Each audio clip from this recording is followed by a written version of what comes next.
Welcome to the video, guys. As you all know, there is plenty of people running around screaming about equality and how certain groups don't have it in the UK, which is absolute nonsense, as we all know. It's a bit like those running around screaming about the wage gap, which is easily proved wrong and against the bloody law. But it would seem Labour MPs headed up by Naz Shut Your Mouth for the Sake of Diversity Shah have decided to send Priti Patel a letter essentially telling her her views on racism don't count because she doesn't agree with them, even though of course, as we heard, she has suffered it herself in the past. Now, Naz Shah and these Labour MPs are not the only one who has been saying this. We also had a blue checkmark comedian yesterday putting what I would describe as a racist tweet out against her, which I'm sure you would all agree is rather disgusting, but when it's left-wing shitweasels like this doing it, it seems to be perfectly fine with the majority of the media. But as you can see on the screen here, Priti Patel responded to the letter from Naz Shut Your Mouth for the Sake of Diversity Shah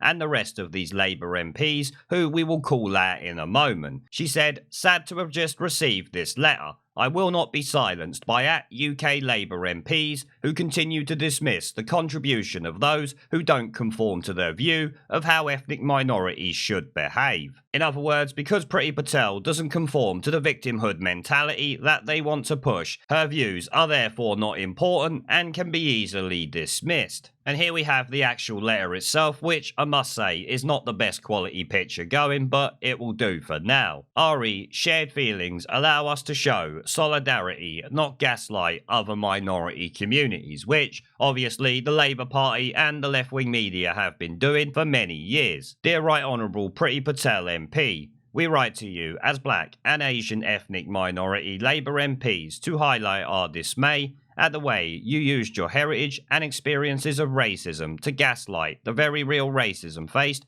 by black people and communities across the UK. What about the racism that white people are facing? No thanks to the media and the shitweasels that they get on there. I notice how these Labour MPs have completely left that out, but it doesn't surprise me in the slightest. This is obviously relating to the video I done the other day where Priti Patel absolutely destroyed the Lambeth MP and of course Zara Sultara in the Houses of Parliament. In the chamber, in response to one of our colleagues, you stated, "When it comes to racism, sexism, tolerance for social justice, I will not take lectures from the other side of the house. We all have personal stories of the racism that we have faced, whether it has been defined by the colour of our skin or the faith we choose to believe in. Our shared experiences allow us to feel the pain that communities feel when they face racism. They allow us to show solidarity towards a common cause. They do not allow us to define, silence or impede on the feelings that other minority groups may face, unless of course you're Priti Patel and you say something they don't like, because in that case they would silence you, impede on your feelings and tell you to shut up for the sake of diversity. Of course, they don't like it when someone from an ethnic minority background goes against the grain and tells them they are talking shit, because they don't want to be seen as a victim, which is perfectly understandable. There is no one on this earth that can tell me I am a victim, and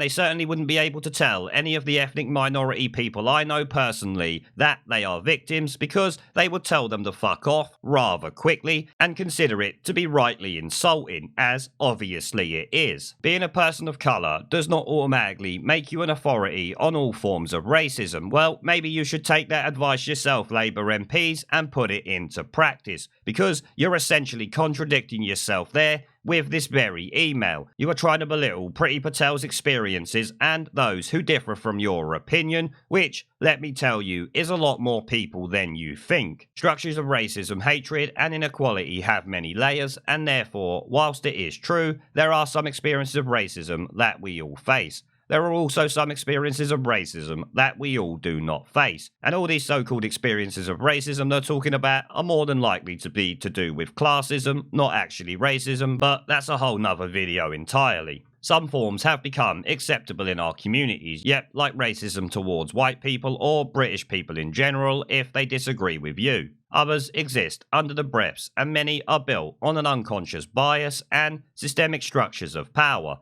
I love how these people are talking about systemic racism in structures of power while they sit there as members of parliament. You know, the legislators for this country. Are they actually having a laugh? It really does piss me off that these privileged people have the cheek to sit there and talk about all this injustice against them while they're being paid 80 grand a year plus 200 grand a year expenses from the people of this country. It really pisses me off. Yous lot are so hard done by, ain't ya? We're not going to bother reading. Here they go on about the George Floyd nonsense. I'm sick of hearing about it. Enough is enough. In conclusion, we ask you to reflect on your words and to consider the impact it had towards black communities in the UK, trying to highlight their voices against racism. Well, let me tell you, the UK is one of the most tolerant countries in the world, so you need to stop with this bullshit about racism in this country. The only people who stoke racial tensions in this country is the left-wing media and left-wing political parties. Rest assured that Asian and ethnic minority colleagues on this side of the house will not use their experiences to silence our black colleagues, but while we use our shared experiences to stand behind them and support their voices to lead us on standing up against the distinct form of racism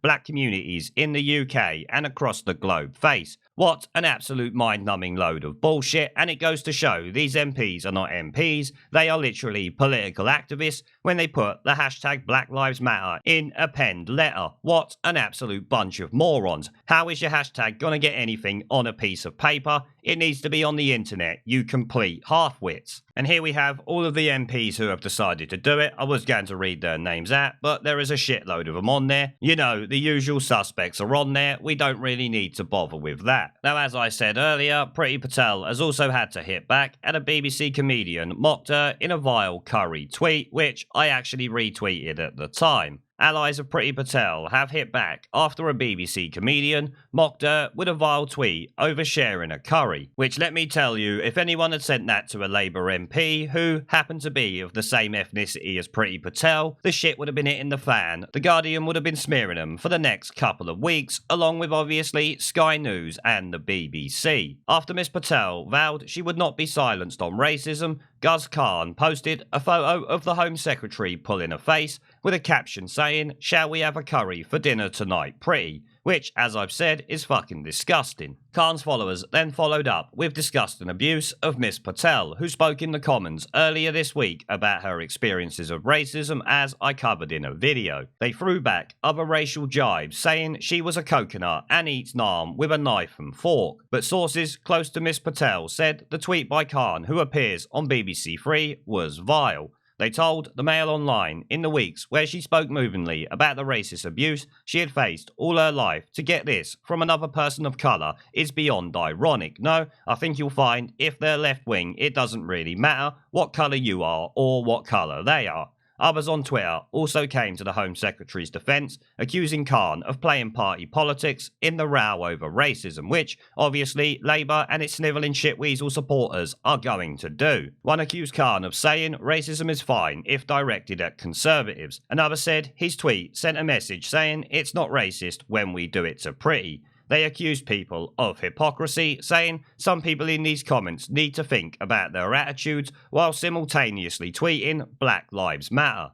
And obviously the rest of it just there is talking about the article which we've just taken a look at. Now, surprise, surprise to absolutely no one, I'm sure, Keir Starmer has remained completely silent on the Labour MPs and BBC snivelling shitweasels pulling these sort of stunts against Priti Patel. Because obviously, to the Labour leadership, this is all fine as long as it's against Priti Patel or anyone else they disagree with. The Mail headlines, furious Keir Starmer stays silent over vile letter from Labour MPs accusing Priti Patel of gaslighting BLM protests by talking about her own experiences of racism, while Sadiq Khan jibes that she lacks emotional intelligence, which I'm sure you will all agree is something Sadiq Khan appears to be lacking. Keir Starmer is facing huge pressure to condemn a letter from dozens of his MPs accusing Priti Patel of gaslighting BLM protesters by talking about her own experiences. The Labour leader has refused to criticise the letter, signed by frontbenchers despite a wave of outrage and fury from the Home Secretary. Meanwhile, London Mayor and Stone Cold loser Sadiq Khan defended the MPs for demanding Miss Patel recognise that racism against the black community was different, swiping that she lacked emotional intelligence. Which, by the sounds of it, and as I've said already, he lacks emotional intelligence and possibly intellectual intelligence, but that's another matter.